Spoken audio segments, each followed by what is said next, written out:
بسم اللہ الرحمن الرحیم۔ السلام علیکم۔ پریشانی کے وقت یہ دعائیں بار بار پڑھا کریں۔ لا الہ الا اللہ العظیم الحلیم، لا الہ الا اللہ رب السماوات والارض ورب العرش العظیم۔ اللہ کے سوا کوئی معبود برحق نہیں جو بہت عظمت والا اور بردبار ہے۔ اللہ کے سوا کوئی معبود برحق نہیں، وہ زمین اور آسمان اور عرش عظیم کا رب ہے۔ بے شک لا الہ الا انت سبحانک انی کنت من الظالمین۔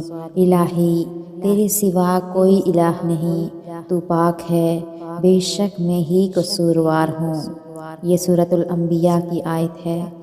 اللہ اللہ ربی لا اشرک بہ شیئا۔ اللہ ہی صرف میرا رب ہے، میں اس کے ساتھ کسی کو شریک نہیں کرتا۔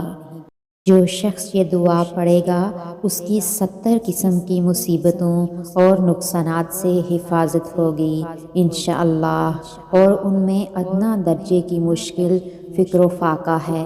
دعا یہ ہے، لا حول ولا قوت الا باللہ ولا منجأ من اللہ الا الیہ۔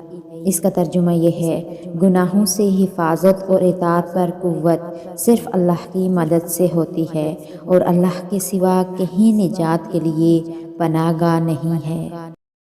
دعاؤں کی قبولیت کے لیے ان کلمات کا ورد کریں، وہ کلمات جن کے پڑھنے سے دعا قبول ہوتی ہے۔ یا بدیع السماوات یا حی یا قیوم انی اسألک۔ اس کے بارے میں آتا ہے کہ حضرت انس رضی اللہ تعالی عنہ بیان کرتے ہیں کہ میں نبی پاک صلی اللہ علیہ وآلہ وسلم کے ساتھ تھا کہ ایک آدمی نے دعا کی تو یہ کلمہ کہا، تو آپ صلی اللہ علیہ وآلہ وسلم نے فرمایا، کیا تمہیں معلوم ہے کہ اس نے کس چیز کے ساتھ دعا کی ہے؟ اس ذات کی قسم جس کے ہاتھ میں میری جان ہے، اس نے اللہ کو اس کے اس نام سے پکارا کہ جب اس نام کے ساتھ پکارا جاتا ہے تو وہ قبول فرماتا ہے۔ سبحان اللہ۔ اللہ پاک ہم سب کو عمل کرنے والا بنا دے، آمین۔